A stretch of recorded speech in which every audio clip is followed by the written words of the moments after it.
les marchés financiers avec IG Markets, CFD Trading. Bonjour, c'est Gilles du site boursicoté.com. Voici l'analyse technique du CAC 40 pour la journée du lundi 26 septembre 2011. Avec aujourd'hui une belle séance de hausse, puisque après une ouverture qui s'était pourtant faite bien en baisse, puisque nous avons ouvert donc quasiment sur le plus bas à 2754,82. Le plus bas s'est inscrit lui à 2753,27. Puis les cours sont remontés, marqué un plus haut à 2916,75 pour terminer en clôture à 2859,34 points. Le CAC 40 gagne 1,75% sur ces séances, un peu plus de 49 points gagnés par rapport au cours de clôture de vendredi. C'est donc une bien belle séance de hausse. Alors j'entends dire, bien que ça y est, c'est la reprise, etc. Nous allons voir que cette séance n'est pas aussi puissante qu'elle n'en a l'air, malheureusement. Première chose, donc une ouverture en forte baisse qui vient ici sous le support des 2770 points. Ensuite, on remonte. Alors, on regrettera d'une part ici cette ombre haute qui aura du mal à combler le gap puisque le bas du gap, je le rappelle ici, se situait sur le plus bas de cette séance à 2929,97. Et bien, voyez, le plus haut de cette séance, je le rappelle, 2916,75. Il nous reste encore une douzaine de points pour venir combler ce gap. De plus, même si nous avons un avalement haussier de la bougie et de la bougie précédente, il aurait été un peu plus normal, je dirais, que ce signe de puissance aille clôturer plus haut, puisque regardez, si nous zoomons sur la phase que nous sommes en train de vivre, eh bien, nous venons quasiment clôturer sous l'ouverture du gap, puisque le plus haut ici, donc le bas du gap qui correspond au plus haut de la séance de jeudi, se situe à 2863,76 et nous clôturons sous ce niveau. Donc cette ombre haute ici s'apparente à un essai de comblement du gap, mais le gap n'a pas été comblé puisqu'il reste 12 points comme on a vu tout à l'heure. Alors attention, cette situation ressemble étrangement à celle que nous avions connue ici le 8 septembre, puisque nous avions eu une séance des hausses, certes qui était moins puissante que celle que nous avons connue aujourd'hui, mais vous voyez le gap ici, le précédent gap avait été comblé partiellement, et donc nous avions eu un échec avec des volumes inférieurs à la moyenne, et nous avions eu un échec donc de la reprise haussière avec une poursuite de la baisse. Alors, sur cette séance, tout n'est pas similaire, puisque ici nous avons un corps beaucoup plus long, beaucoup plus étoffé, beaucoup plus puissant. Bon, on a bien ce gap qui n'est pas comblé. On vient toutefois marquer un avalement haussier sur les deux précédentes bougies, puisque le corps des deux précédentes bougies ici est inclus dans le corps de la bougie du jour. Je vous rappelle que vendredi, nous avions signalé un quasi-harami sur cette bougie, fortifié ici par une ombre basse relativement conséquente. Et là, aujourd'hui, nous venons confirmer encore une fois une possibilité de retournement en appuyant ce possible retournement ici à la hausse par un avalement haussier. Toutefois, effectivement, cette ombre haute nous montre, malgré l'idée du fait que nous étions sur un rebond technique, eh bien que les acheteurs n'ont pas réussi à conserver leur position, notamment au-dessus des 2900 points, puisque l'incursion a été quand même relativement brève.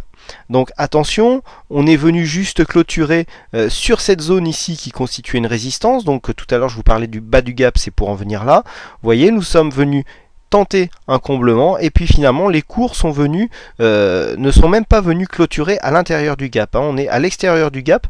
C'est un signe de manque de puissance et de conviction, puisque une clôture dans le gap aurait été préférable pour espérer ici avoir une belle dynamique haussière qui se met en place. Alors quoi qu'il en soit, nous cassons la dynamique baissière, puisque la loi de Dow nous permet de dire que les plus hauts et les plus bas étant de plus en plus hauts, eh bien nous repassons sur une dynamique haussière. Mais voyez, au niveau des indicateurs, bon, RSI qui remonte légèrement, on est toujours sur un signal baissier au niveau du stochastique. On se retourne bien au niveau du MACD, donc là on voit bien le MACD en ce moment, il faut l'agrandir parce qu'il n'a pas une grosse amplitude, voilà. Au niveau du MACD, on a bien un retournement donc de la dynamique, mais au niveau des volumes, même si on est légèrement supérieur à la moyenne, eh bien nous voyons que nous sommes sous le chiffre des volumes que nous avions sur la précédente séance. D'ailleurs, si nous agrandissons, nous nous rendons compte en fait que les volumes sont juste en fait dans la moyenne, sont juste dans la moyenne des 20 dernières séances. Donc pour une séance qui aurait pu marquer un début de phase de retournement, eh bien le compte n'y est pas. Juste la volatilité ici nous indique que, eh bien encore une fois, la séance a été très nerveuse. Alors, comment jouer la suite du mouvement? Vous voyez que là, nous sommes toujours ici sous le coup de cette impulsion baissière et d'une continuité qui se fait ici au niveau du trend baissier. Donc tant que nous sommes sous cette résistance ici, qui sera demain sur la zone environ des 2960 points, on ne peut pas parler de retournement, puisque nous sommes toujours, malgré ce rebond technique, dans la dynamique baissière qui guide maintenant la tendance depuis quasiment quelques mois, puisque vous voyez ce trend avait été initié ici fin juin, début juillet, puisque en fait on a retrouvé, après ici cette phase d'exagération et donc cette remontée sur ce support bleu, eh bien nous sommes revenus en fait dans le trend qui avait commencé à être tracé ici sur la phase de mise en place. Donc tant que nous sommes ici sous la résistance baissière et surtout sous la résistance des 2970 points, eh bien nous ne pouvons pas parler de rebond technique. Alors il y aurait rebond technique ou inversion de tendance si déjà dans un premier temps nous arrivions à combler rapidement ce gap que nous avons ici. Ou alors, dans le meilleur des cas, on n'y est pas pour l'instant et c'est pas le chemin que prennent les cotations, eh bien si nous venons ouvrir sur une zone supérieure ici au haut du gap, ce qui laisserait en fait un double gap, mais là bon on rêve un petit peu, au niveau de la dynamique on n'y est pas encore. Donc une possible cassure ici de la résistance baissière et de la résistance horizontale des 2970 points, auquel cas on pourrait commencer à parler d'un possible retournement de tendance, puisque on confirmerait ce signal par la cassure ici de la zone de ces plus hauts, à savoir les 3090 points. Alors effectivement il y a une petite erreur qui s'est glissée dans mon analyse écrite, la tendance moyen terme reste baissière, pas sous 3030 comme je l'ai écrit à tort, mais ici en cassant ce plus haut. Pourquoi celui-ci et pas celui-là? Tout simplement puisque on repère dans une tendance un plus haut entre deux plus bas.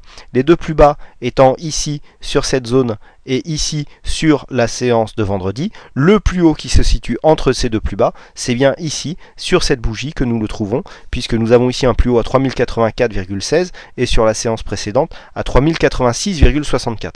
Donc 3086,64 qui de plus avait été correspondait à un test ici de la moyenne mobile exponentielle à 20 jours. Moyenne mobile exponentielle, vous voyez, qui longe ici le haut du trend. Donc ça serait vraiment un signal fort si on arrivait à casser ce trend par le haut, puisque on casserait du même coup la moyenne mobile exponentielle à 20 jours qui, à chaque fois qu'elle a été qu'il y a eu une tentative de cassure de cette moyenne mobile, les cours sont redescendus. Vous voyez comment le test de cette moyenne mobile exponentielle sont vraiment intéressants, puisque nous étions ici sur une phase, on l'a recassée, on est revenu la chercher en support, on l'a recassée par le bas, là on est revenu la chercher, on a essayé de tenter un débordement mais qui a échoué. Première zone de chute, ici le double rebond, on revient ici, on tente un débordement, on rechute, et là pareil, on tente un débordement, on rechute. Donc le prochain essai sera peut-être le bon, il est encore pour l'instant trop tôt pour le dire, mais cette moyenne mobile 20 exponentielle ici nous montre que en cas de cassure par le haut, eh bien il y aurait déjà plus de probabilité que nous assistions à un retournement de tendance moyen terme. Quoi qu'il en soit, même si nous venions à casser ici d'un point de vue moyen terme la zone des 3090, eh bien il faudrait confirmer et attendre le prochain plus bas pour qu'il soit supérieur ici aux 2693,21 que nous avons eu vendredi dernier. Donc voilà ce que l'on peut dire au niveau de cette analyse technique. Aujourd'hui, c'est la crise, je pense qu'il faut dire comme ça plutôt que la crise. C'est la crise donc qui a gagné au jeu du fixing, donc bravo à toi, c'est la crise. Et puis, eh bien, bon, suite à un petit bug donc concernant les abonnements, donc je rappelle que les abonnements, c'est bien sûr pour s'abonner à une newsletter. Suite à un petit bug donc qui est survenu dans le week-end sur la fonction de la newsletter, donc je rappelle que vous pouvez vous inscrire donc dans l'onglet, dans le menu, quand vous allez dans l'onglet Blog & Co, vous trouvez le lien qui s'appelle abonnement.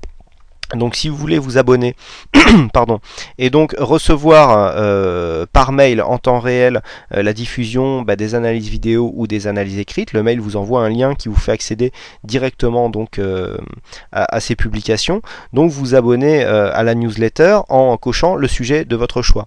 A priori, beaucoup d'entre vous se sont abonnés à toutes les publications. Bon, c'est un choix, je ne sais pas si c'est délibéré ou pas. Attention quand même, il y a énormément de publications tous les jours, vous allez recevoir 5-6 mails par jour, donc je pense qu'à force ça risque de créer peut-être une certaine lassitude, pardon.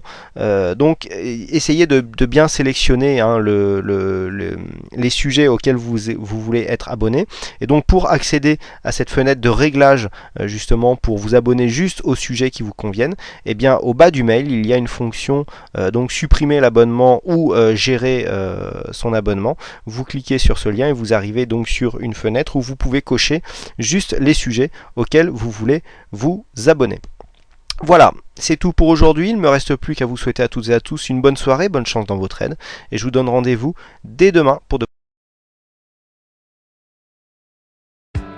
Les marchés financiers avec IG Markets, CFD Trading.